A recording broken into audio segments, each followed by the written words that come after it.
Assalamualaikum warahmatullahi wabarakatuh. Selamat pagi anak-anakku yang kusayangi. Bertemu lagi di kegiatan pembelajaran prakarya dan kewirausahaan minggu ini. Kita akan masuk ke materi berikutnya, yaitu budaya lokal non-benda. Dalam pembelajaran minggu ini kita akan masuk ke materi berikutnya, yaitu kompetensi dasar 3.2, memahami perencanaan usaha kerajinan dengan inspirasi budaya lokal non-benda. Misalnya cerita rakyat, mitos, simbol, tarian, pantun, dan upacara adat yang meliputi ide dan peluang usaha, sumber daya, administrasi, dan pemasaran.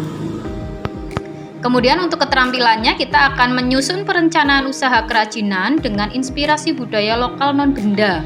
Misal cerita rakyat, mitos, simbol, tarian, pantun, dan upacara adat yang meliputi ide dan peluang usaha, sumber daya, administrasi, dan pemasaran.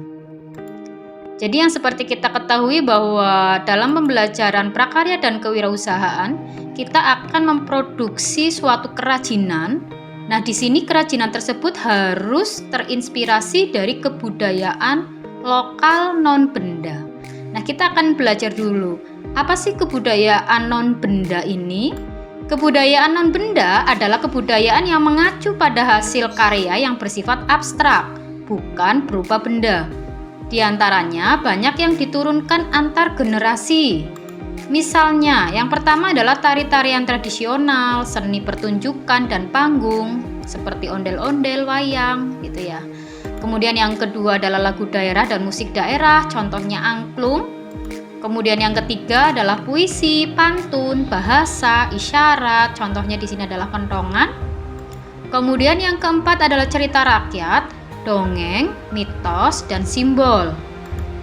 Yang kelima, upacara adat, ritual, festival daerah, dan tradisi.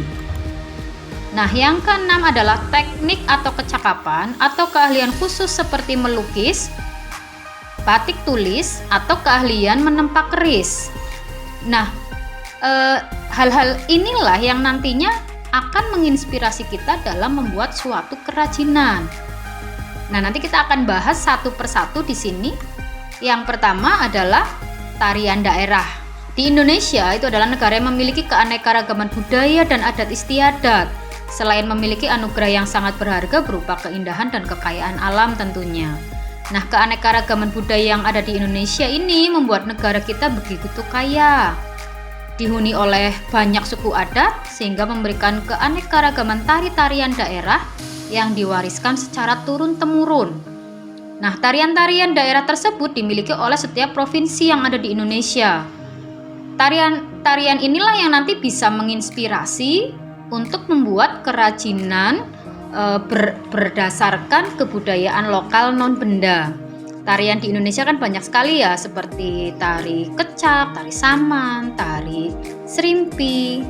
Kemudian dari berbagai daerah, tadi Papua juga ada.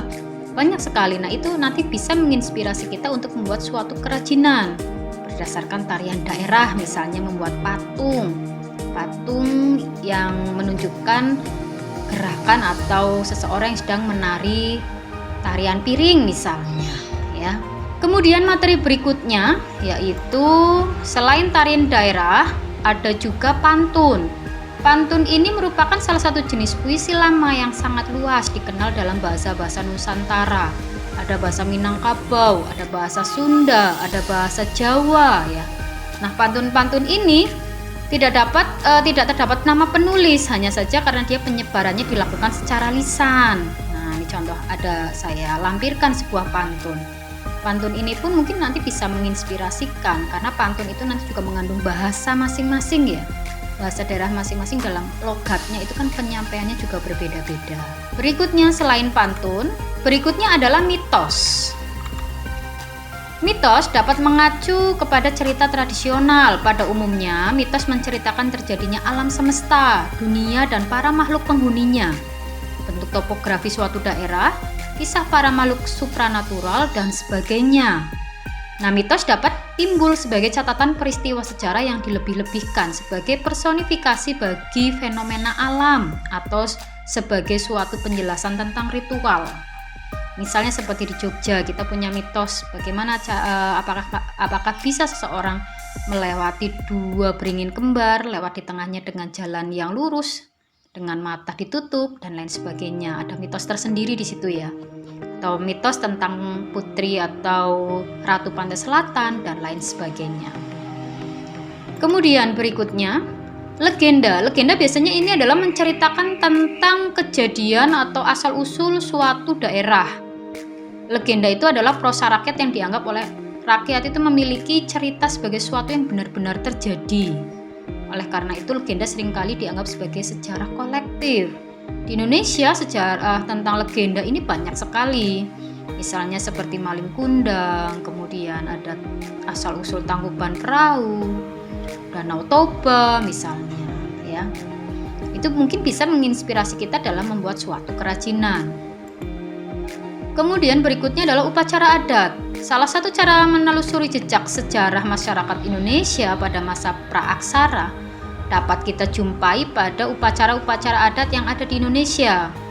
Upacara adat masing-masing daerah tentunya berbeda sesuai adat yang diikuti masyarakat setempat. Misal, ketika ada Jogja ada sekaten, kemudian ada sedekah bumi gitu ya. Di pegunungan itu ada sedekah bumi.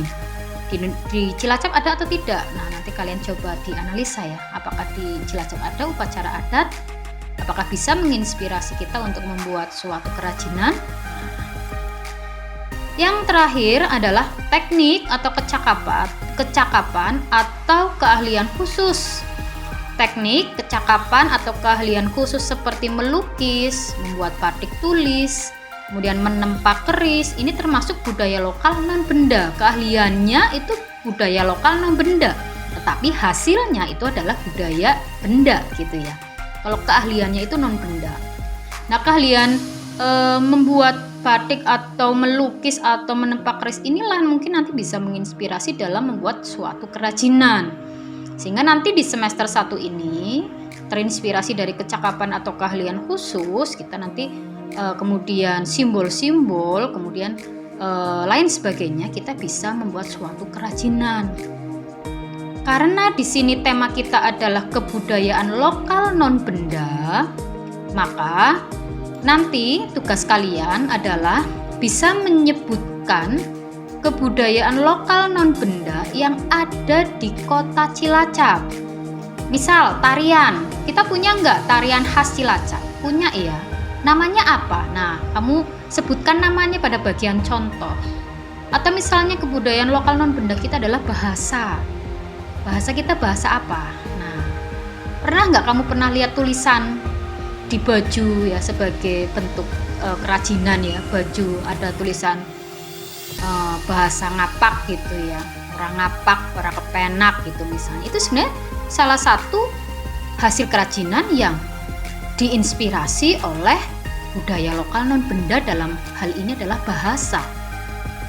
Dan seterusnya, kalian bisa nanti menganalisa bagaimana mitos, legenda, upacara adat, tarian, kemudian mungkin ada pantun dan lain sebagainya. Dari materi di depan tadi, tolong sebutkan kebudayaan lokal non-benda yang ada di kota Cilacap beserta contohnya atau namanya.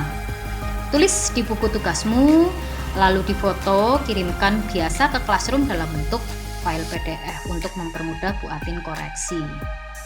Terima kasih sudah menyimak, semoga ini nanti bisa menginspirasi kita semua untuk membuat kerajinan di semester 1. Semoga dapat dipahami. Wassalamualaikum warahmatullahi wabarakatuh.